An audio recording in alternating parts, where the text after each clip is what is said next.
Yung minimithi nila na maging kaalyado, naalala nyo, nung piyesta, no? Ng Peña Francia, diyan sa ano, diyan sa Naga. Naalala nyo?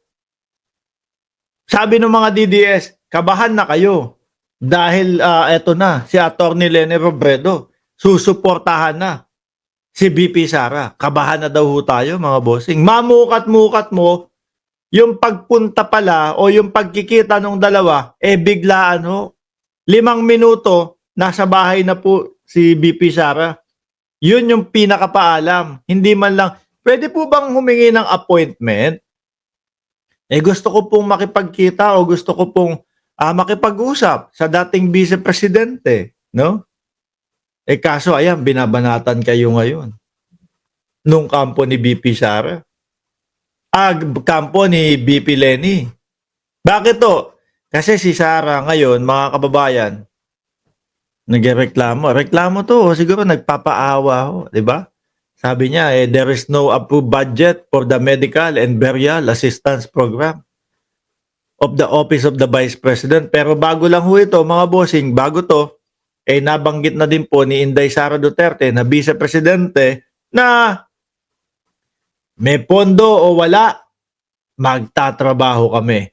Kayang-kaya namin yan. O, di ho ba? Yun yung sinabi ng Vice Presidente. Pero yung nararamdaman na nila na 1.3 billion yung tatapyasin doon sa 1.3 billion yung tatapyasin doon sa hinihingi nilang pondo na 2 billion. Aba, medyo umarte na. Baka po yung ibang mga ano namin, yung ibang mga tauhan namin, mawalan po ng trabaho doon sa OBP satellite. Sabi ko, kala ko ba kahit na matapyasan o kahit na zero budget kayo, lahat magpa-function yan. Bakit biglang paawa na? Di ho ba? Ba't biglang nagpaawa na ho sila? Mga bossing. At the same time, kung natapyasan man ho yung budget nila, mga bossing, kasalanan din ho ng Vice Presidente. Nandoon siya sa Kongreso at nakahanda para sagutin yung mga katanungan upang idepensa yung paghingi niya ng 2 bilyon na pondo. Pero ano po ang ginawa ng Vice Presidente? Sabi niya, eto, pinasa ko na sa inyo yan, ha?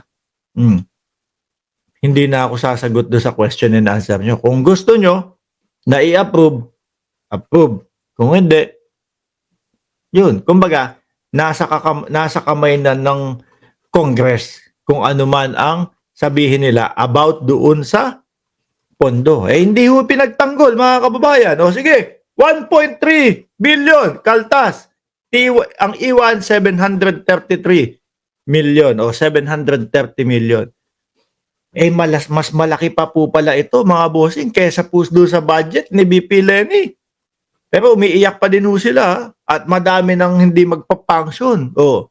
At madami ng inconvenience na mangyayari sa kanila. Kay BP Leni po, sasabihin ko lang ulit, ang 730 million na budget ni BP Sara ay mas malaki pa rin sa budget ni BP Leni, no? Pero nakita ba natin na huminto yung dating Vice Presidente sa kawang gawa? Nakita ba nating huminto yung Vice Presidente sa pagtulong sa mamamayang Pilipino at dun sa kanyang trabaho bilang Vice Presidente? Hindi. Tuloy-tuloy pa din po. Ang ginawa, mga bossing, may mga pribado na nagtulong-tulong at tinulungan ng dating Vice Presidente para ano ba pangalan nung nila? Nung tinayo nilang organization? Tuloy-tuloy po. Ngayon po, si BP Sara na ang nakaupo. Pero yung grupo pa ni Leni Robredo, mga bossing, patuloy pa din po ang pagkakawang gawa sa ating mga kapwa Pilipino. Akalain nyo yun, ano? Nasa diskarte, mga bossing. Angat buhay. Yan, sabi ni Jordan G. Angat buhay. Nasa diskarte. Di ba? Hindi wala ng pondo, ganito. Walang pondo. Wala, shutdown ho ito. Hindi na magpa-function ito. Hindi ho kami binigyan ng pondo. Yung sinasabihan ho natin dati, nalutang kasi paulit-ulit yung kanyang mga sinasabi. Aba, eh, mas di hamak po yata na lutang ang Vice Presidente ngayon. Kasi tingnan mo, mas malaki ang pondo niya kay Leni Robredo. Pero isang ganun lang, parang matanggal lang yung kaperanggot. Wala na, hindi na makakapag-function. Eh si Leni Robredo, maliit ang budget pero nagagawan ng paraan ho. Di ba? Hindi hinahayaan na kailangan masara na to kasi kulang yung budget natin. Hindi ho. Gagawan ng paraan. Di ba? Tuloy. Ang 730 million na budget ni BP Sara ay mas malaki pa rin sa budget ni BP Leni sa 5 out of 6 years ng kanyang panunungkulan. Again, it's the leader, not the budget. Biruin nyo yan, di ba? Ibig sabihin, mahina yung Vice Presidente ngayon. Di ba, Sir Archie Beroya, sabi ni Sir Archie, baka kaya niyang abunuhan budget ng OBP. Marami naman silang bilyon naka-hide. No? Bakit siya maghahanap ng budget? Alangan bigyan siya ng budget kung walang details. Dinetalye ho nila yung paghingi ng budget, mga bossing. Kaso, si BP Sara ayaw yatang matanong doon sa mga nakadetalye nun. Kasi pagka natanong ho, mga kababayan, magiging mapapublic ho no? Mapapublic, maririnig natin doon sa hearing. BP, bakit naman ganito kalaki? 100 million ang nakapondo para lang doon sa mga doon sa mga tawag dito, sa mga backup mo. BP, bakit ganito? Humihingi ka pa ng pondo para doon sa kagaya ng ginagawa ng DSWD. Meron na tayong DSWD. So, maririnig natin, mga kababayan, hala, yun pala yung mga pasobra nila. May DSWD na. Gusto nila, may ganun din sila.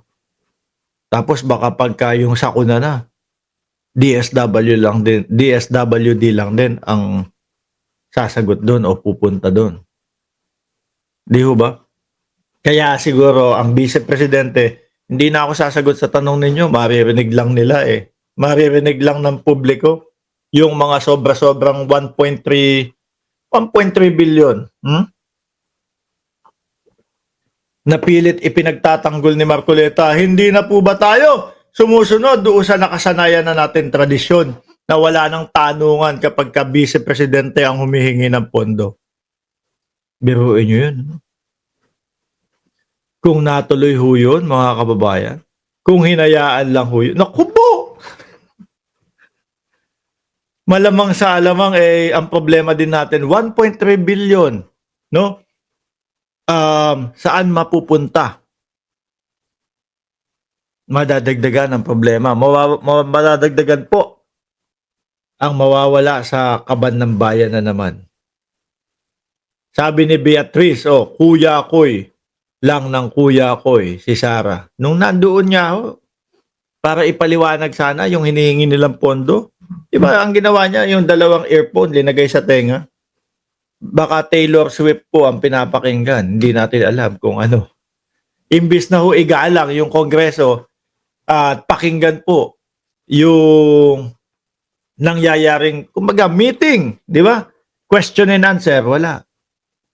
Para pa pong nambasto sa pamamagitan. Pero mo, nasa loob ka ng Kongreso, ilalagay mo dalawang earphone mo. Parang ipinapakita mo sa kanila na, Vice Presidente ako.